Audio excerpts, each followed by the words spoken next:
আজ আমি এখানে তোমাদের একটা গল্প বলবো। গল্পটা হচ্ছে বেঈমানের গল্প।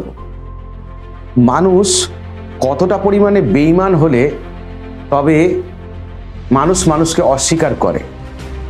এই প্রসঙ্গে বলতে গেলে একটা ছোট্ট অপারেশনের কথা জানাতে হবে, যে অপারেশনটার নাম operation jackpot.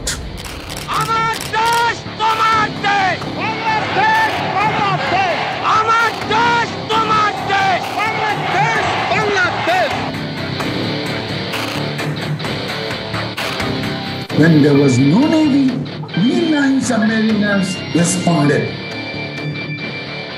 The ruthless show of strength by the Pakistani military.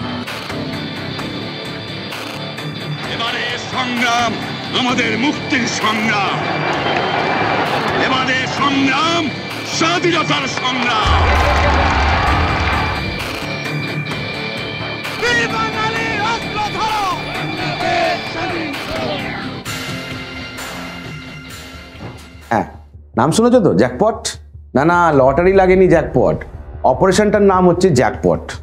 ওকে, তো এই যে অপারেশনটা ছিল, এই অপারেশনটা যেটা হয়েছিল, সেই অপারেশন জ্যাকপট ছিল কিনা বাংলাদেশের স্বাধীনতা যুদ্ধের চূড়ান্ত পর্যায়ে পাকিস্তান ফেডারেশনের বিরুদ্ধে প্রাক্তন পূর্ব পাকিস্তানে অর্থাৎ বর্তমানে বাংলাদেশে মুক্তিবাহিনী দ্বারা পরিচালিত যে 3টে অপারেশন হয়েছিল, তার একটার কোড নেম, নাম অপারেশন জ্যাকপট।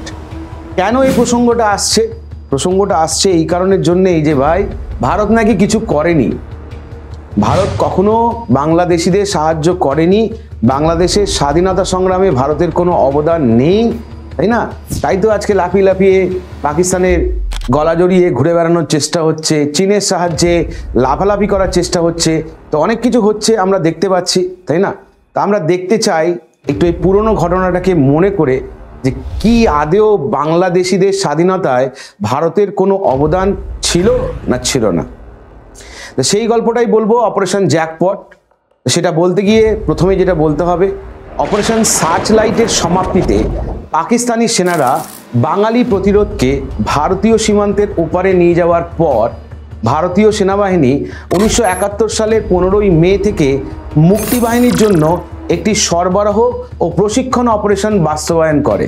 মানে যাতে পাকিস্তানিরা যদি অ্যাটাক করে তাহলে সেটাকে রিটেলিয়েট করতে পারে, তার জন্য একটা প্রশিক্ষণ অপারেশনকে কিনা বাস্তবায়িত করে কারা? Indian army. হলো, যার লক্ষ্য ছিল কি? লক্ষ্যটা কি ছিল না, এই যে ক্রমবর্ধমান সংখ্যক প্রশিক্ষিত যোদ্ধা পাঠানোর লক্ষ্য পাকিস্তানি বাহিনীকে আক্রমণ করার জন্য এবং সামরিক ও অর্থনৈতিক সম্পদে নাশকতা ঘটাতে এবং তাদের সরবরাহ নেটওয়ার্ককে ভেঙে ফেলার জন্য। এই উদ্যোগটাকেই বলা হচ্ছে অপারেশন জ্যাকপট।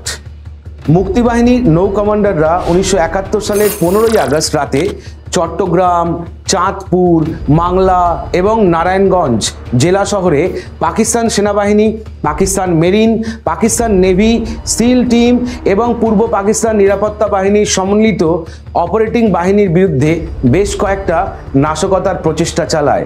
এই যে চালাতে পেরেছিল কাদের জন্যে? ইন্ডিয়ান আর্মি ট্রেন করেছিল বলে। ওকে, বাঙালি সাবমেরিনরা যারা পাকিস্তানি সাবমেরিন পিএনএস ম্যাংগ্রো অর্থাৎ যেটার নাম ছিল S133 থেকে বিচ্যুত হয়েছিল, তখন ফ্রান্সের তুলানে অবস্থিত ছিল হচ্ছে এটা, এবং আক্রমণের নেতৃত্ব দিয়েছিল এরা, এবং এটি অপারেশনের জ্যাকপটের অংশ বলেও বলতে পারো পরিচিত।